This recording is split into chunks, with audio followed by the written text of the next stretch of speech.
E nós vamos conversar com o advogado criminalista, integrante do coletivo Advogadas e Advogados pela Democracia, José Carlos Portela Júnior. Bom dia, Portela. Olá, Glauco, bom dia, ouvintes. Portela, ontem o presidente do TSE, Luiz Edson Fachin, acabou determinando a instauração de um processo administrativo para acompanhar os procedimentos de fiscalização e auditoria do sistema eletrônico de votação durante as eleições desse ano. Isso foi considerado uma reação a dois ofícios enviados na segunda a Fachin pelos ministros da Defesa e da Justiça, Paulo Sérgio Nogueira e Anderson Torres.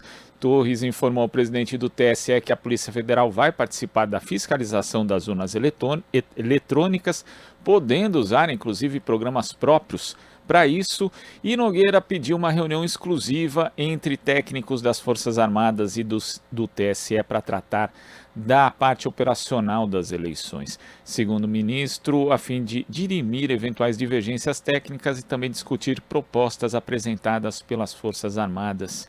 Portela, como é que você vê mais esse episódio em torno do sistema eletrônico de votação no Brasil? Então, a gente está vendo aí a pressão, né, que o governo Bolsonaro está fazendo através do ministro da Casa Militar, né, da Defesa, e do outro lado, através da Polícia Federal. Não é mais só o discurso que nós estávamos vendo até então, né, o discurso do Bolsonaro, dos seus apoiadores contra as urnas eletrônicas, claro, para criar um clima já preparando, né, esse clima preparando um golpe nas eleições.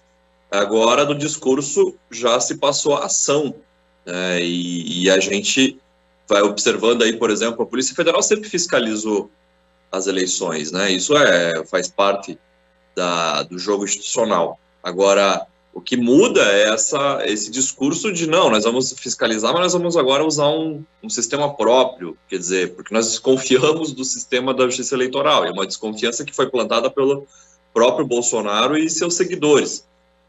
Aí agora o ministro também, né, dizendo não, as Forças Armadas também ficarão em cima do processo eleitoral, que é uma coisa que não tem pé nem cabeça, né, totalmente descabido falar em uma intervenção das Forças Armadas no processo eleitoral numa democracia. Se nós estivéssemos vivendo numa democracia plena, os militares não teriam que se intrometer nas eleições, mas já vem se intrometendo faz tempo, né?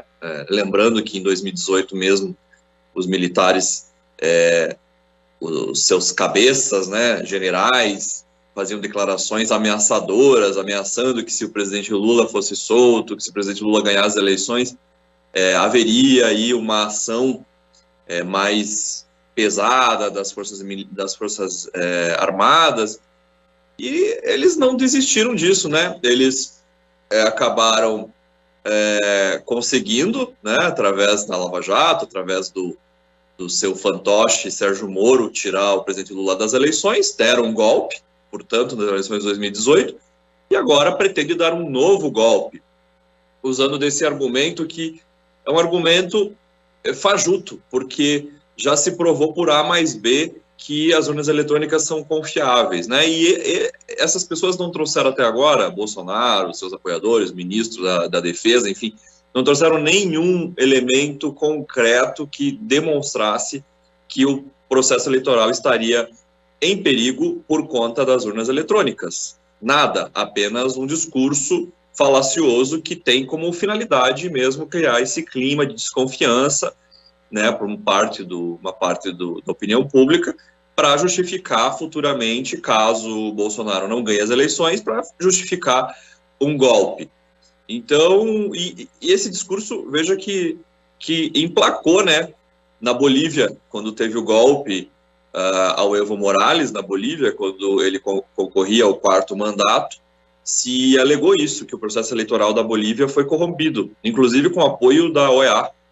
E depois se demonstrou que era uma grande farsa, de que não havia nenhum tipo de corrupção no processo eleitoral boliviano, e que, na verdade, foi um golpe, né? Aquele clima todo de desconfiança em torno do processo eleitoral, que foi fomentado, inclusive, por uma parte da mídia, a mídia comercial, acabou sendo justificativa para que a direita desse um golpe na Bolívia. Felizmente, não conseguiram se sustentar por muito tempo, mas a gente está vendo algo muito parecido acontecer aqui no Brasil, sob os nossos olhos, né, à luz do dia. Inclusive, Portela, é importante esse exemplo que você cita da Bolívia. A gente lembra também do episódio terrível da invasão do Capitólio nos Estados Unidos, porque muita gente vê, né, que o governo Bolsonaro, de fato, ele costuma fazer aquilo que se chama de cortina de fumaça, né, tirar um ponto de atenção aqui e ali com determinadas medidas, mas nesse caso não se trata só de uma cortina de fumaça, é, como você afirmou, um preparativo na prática para negar o resultado das eleições, né? E a gente sabe que nosso sistema eleitoral, como qualquer sistema eleitoral de qualquer país, tem que ser aprimorado em termos de técnica de segurança, mas por aqueles que são responsáveis, e não pelas Forças Armadas. A gente já viu, inclusive, o que foi aqui no Brasil ter um general supostamente especializado em logística à frente do Ministério da Saúde na pior crise sanitária que o país teve nas últimas décadas. Então, obviamente, é aquilo, né? Precisa ter um aprimoramento, precisa ter uma segurança, mas não com a intromissão de áreas do governo que não tem nada a ver com isso, Portela. Exato, nós temos aí uma clara interferência, né, do Poder Executivo no processo eleitoral, que, pelas regras do jogo, deve ficar a cargo do Judiciário, né, o seu controle, a sua fiscalização, a promoção desse processo todo deve ficar a cargo do Judiciário, pelo TSE, pela Justiça Eleitoral, e nós estamos vendo uma interferência do Executivo, incluindo aí uma autoridade pública, que é o Bolsonaro, que tem interesse em se reeleger usando do aparato de Estado para benefício próprio. E aí, para mim, isso configura mais um crime de responsabilidade do Bolsonaro, né? Se a gente olhar a lei dos crimes de responsabilidade do presidente da República, nós vamos ver que uma das figuras lá delitivas previstas na lei é atentar contra a independência e harmonia dos poderes, e também uma outra modalidade é atrapalhar, usar de artimanhas para prejudicar os direitos políticos da população. E o direito de voto, de votar livremente, de confiar no processo eleitoral, de ter o resultado eleitoral respeitado, tudo isso faz parte do que nós chamamos de direito político, dos direitos políticos do cidadão. Então, claramente nós temos aí mais uma situação de crime de responsabilidade, mas o Bolsonaro não está nem aí para isso, porque a sua aventura golpista é clara e nítida, é no sentido de vamos tocar a boiada aqui em cima dos frágeis pilares democráticos do Brasil e dane-se as consequências. Porque ele sabe, inclusive, que talvez não haja consequência jurídica para ele, porque ele vem cometendo uma série de crimes desde que assumiu o mandato, e até antes mesmo, durante o processo eleitoral, e mesmo antes, quando era deputado, já cometia crimes à torta e à direito, e sabe que não tem consequência nenhuma. E vê também a fragilidade das instituições diante dessa aventura golpista, porque eu reputo como um erro muito grave do Judiciário ter permitido que as autoridades militares, que as Forças Armadas participassem desse processo agora prévio às eleições, no sentido de receber ofícios das Forças Armadas, ficar respondendo, chamar para conversas. A meu ver, isso é um erro muito grave, porque se abriu uma porta para que essa gente, que não tem nenhum tipo de receio em detonar a democracia no Brasil, entre e dite as regras do jogo, e é o que eles estão fazendo. Abriu a porta e eles entraram na sala e agora não querem sair mais. E depois, para tirá-los, vai ser muito difícil, porque eles vão alegar, olha só como eles são avessos à democracia, porque eles não deixam as Forças Armadas participarem desse processo, então tem alguma coisa aí, porque se não tivesse, deixariam as Forças Armadas participarem, né? Considerando que uma grande parcela do público ainda confia nas Forças Armadas, né? É claro que eu acho que essa credibilidade das Forças Armadas está bastante arranhada, né? Por exemplos, como você bem colocou, um general que foi colocado no Ministério da Saúde e só fez atrocidades, mas ainda tem muita gente que confia nas Forças Armadas, entende as Forças Armadas como fosse o fiel da balança, da política e dos poderes da República. E aí fica esse discurso pairando no ar, né? Ah, não, se as Forças Armadas dizem, então porque há algo aí, e por que agora não querem deixar as Forças Armadas participarem desse processo, né? O que tem de estranho? Então nós vamos participar sim, e que as Forças Armadas têm que participar e fiscalizar para garantir a lisura do procedimento eleitoral, considerando que as Forças Armadas seriam uma instituição que estaria acima da sujeira, estariam acima da sujeira da política, o que é uma grande mentira, porque estão enfiados com os dois pés no lodo da política, né? Estão metidos até o pescoço em corrupção e em tentativas golpistas. Agora, quando você fala, Portela, dessa porta que foi aberta para a participação dos militares, além daquilo que seria a sua competência, a gente lembra aqui, por exemplo, do próprio Ministério da Defesa, né, que agora, nesse episódio do Sistema Eletrônico de Votação, age em prol do presidente Jair Bolsonaro, mas o Ministério da Defesa, segundo o arranjo institucional que foi elaborado na pós-democratização do Brasil, contemplado na Constituição de 88, regulamentado depois tardiamente no governo Fernando Henrique Cardoso, devia ter sido no governo Sarney, mas não conseguiu ser feita essa regulamentação. Esse Ministério da Defesa, na prática, ele foi criado para mostrar a supremacia do poder civil sobre o poder militar. Só que no governo Michel Temer, já a primeira nomeação dele para o Ministério da Defesa foi o militar, o general Joaquim Silvio Luna, que depois, na gestão Bolsonaro, ainda foi presidente da Petrobras, e continuou sendo ocupado por militares no governo de Jair Bolsonaro. Isso é algo que precisa mudar no eventual novo governo? O Ministério da Defesa precisa ser ocupado novamente por um civil, Portela? A gente está pagando preço alto por aquilo que a gente não fez lá no passado, né? Desde a Constituinte, porque a Constituinte já deixou esta regulamentação muito frágil sobre as Forças Armadas, o papel das Forças Armadas numa democracia, porque a gente compara com outros países que fizeram uma reforma radical do seu sistema político depois que saíram da ditadura, das suas ditaduras civis militares, né? E que atentaram para isso, né? Eu dou o exemplo do Uruguai. Recentemente, nós tivemos uma notícia que circulou aí na mídia de que um general insinuou alguma coisa sobre política lá, queria dar uma cartada na cena política, foi severamente repreendido pelo presidente da República e pelas autoridades máximas do país, e ele foi punido por isso, porque se a gente comparar a legislação uruguaia com a brasileira, nós vamos ver que a legislação uruguaia é muito avançada em termos de controle das Forças Armadas. As Forças Armadas não devem ser usadas como força de controle do seu próprio povo. As Forças Armadas, se tivessem um controle democrático pela própria população, pelos próprios trabalhadores e trabalhadoras, as Forças Armadas deveriam servir a classe trabalhadora, e não o contrário. O que nós vemos no Brasil é as Forças Armadas atuando como força de controle do Estado burguês sobre a classe trabalhadora, no sentido de considerar a classe trabalhadora como inimiga. É uma inversão total da democracia.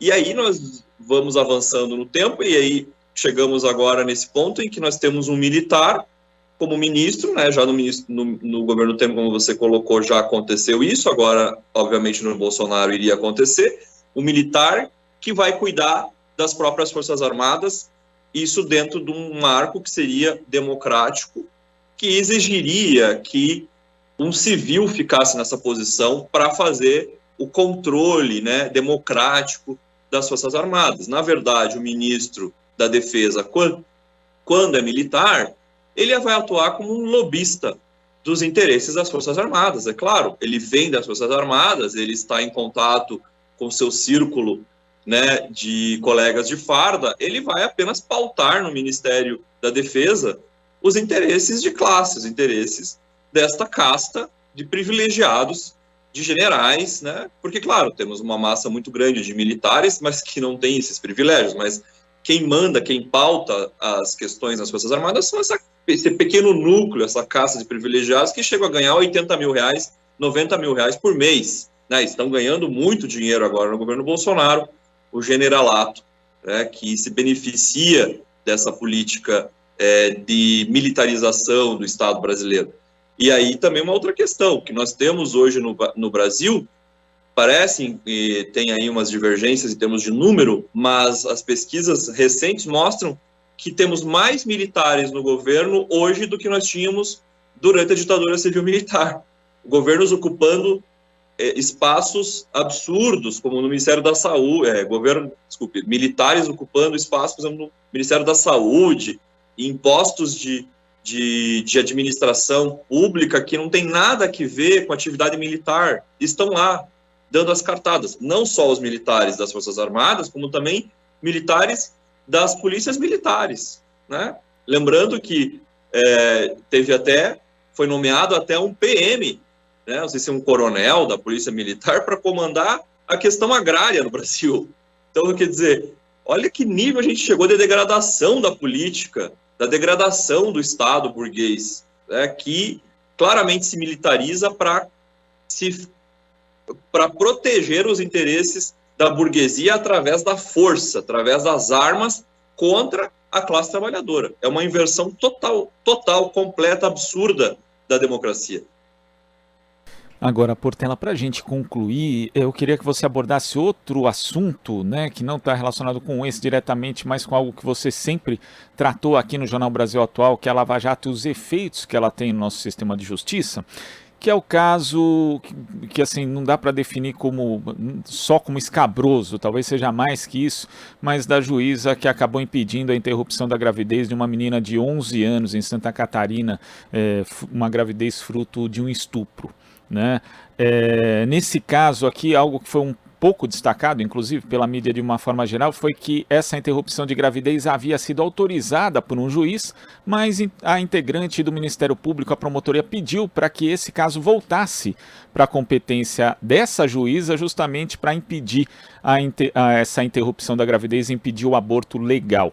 Né? E nesse caso a gente vê um método não só que foi usado pela Lava Jato, mas também como um alinhamento do Ministério Público com o Judiciário, com a magistratura, nesse caso contra inclusive o bem-estar de uma criança. A gente sabe que esse conluio, esse alinhamento e esses métodos, inclusive adotados, não foram inventados pela Lava Jato, mas foram consolidados, celebrizados e às vezes até aplaudidos, né, por parte da sociedade, principalmente por parte da mídia tradicional. Mas esse caso, além de todos os absurdos e ilegalidades que ele enseja, Portela, ele também não indica que é necessário haver uma mudança no nosso sistema de justiça, por exemplo, a instituição do juiz de garantias, que está lá com Luiz Fux, que simplesmente não libera essa ação no Supremo Tribunal Federal para ser julgada, e também outros mecanismos que garantam que isso não aconteça mais?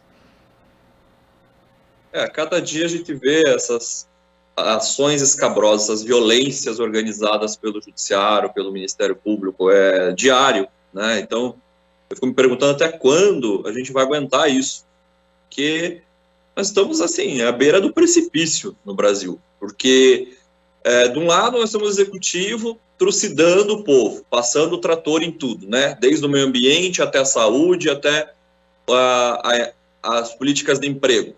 Do outro lado, nós temos o Congresso totalmente inerte, né? Inerte naquilo que interessa ao povo, porque naquilo que interessa as questões de classe, da sua classe, estão atuando diariamente, né, para garantir o seu quinhão. E daí nós temos o Judiciário, a quem, né, segundo a Constituição, o cidadão deveria recorrer para fazer cessar as violências, para reparar os danos, né, para fazer valer os seus direitos. Nós temos um judiciário totalmente violento, um judiciário autocrático. Não é de hoje, óbvio, é um judiciário que já vem com uma carga histórica muito anterior, né, da sua mentalidade, que nós chamamos em direito inquisitória, né, que é uma mentalidade autoritária, que remete ao mesmo modelo da Inquisição, que nos acompanhou desde a colonização.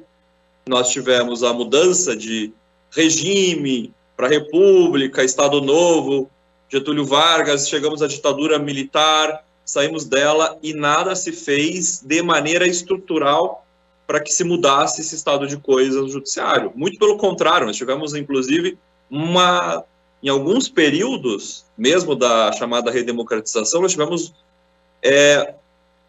de maneira mais acentuada, esses mecanismos atuando no judiciário sem qualquer tipo de controle, sem qualquer tipo de tentativa de reforma.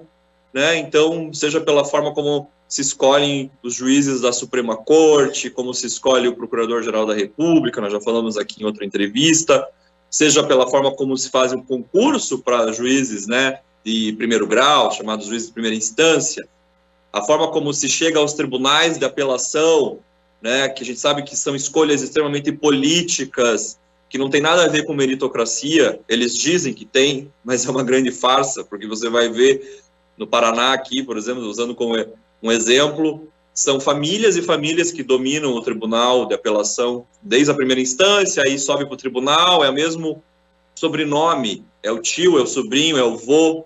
Como é que é feita essa escolha? A população não sabe, a gente não sabe, não é aberto ao público, as cartas não estão claras na mesa para a gente poder fazer o controle. Então, o que falta no Brasil? Um controle democrático do judiciário. Nós não temos. Diferente do Congresso e do Executivo, né, que também são, de certa forma, incontroláveis, mas nós temos um tipo de controle que são as urnas. O povo vai lá, vota, né? Claro que a política não pode se fazer só de 4 em 4 anos, só na hora de votar, mas nós temos o voto como uma espécie de controle democrático no Executivo e no Legislativo.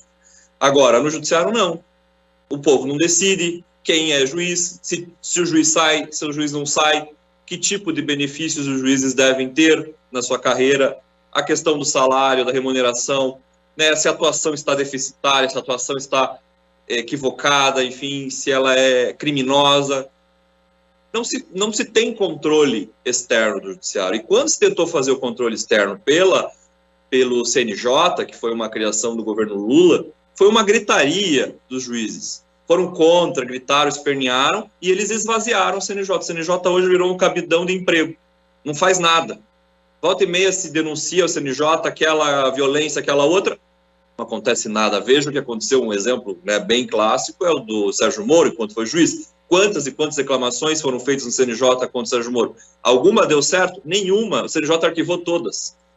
Então, a gente precisa pensar mesmo diariamente sobre o judiciário, porque assim, até quando, essa pergunta que fica me ressoando diariamente, até quando nós vamos aguentar essa violência escabrosa, descarada, organizada pelas pessoas togadas, que deveriam estar ali justamente para fazer o contrário, para frear a violência do Estado, para fazer efetivar os direitos da população, para defender os vulneráveis contra a violência do Estado, contra a violência da sociedade, do capital, mas eles fazem o oposto.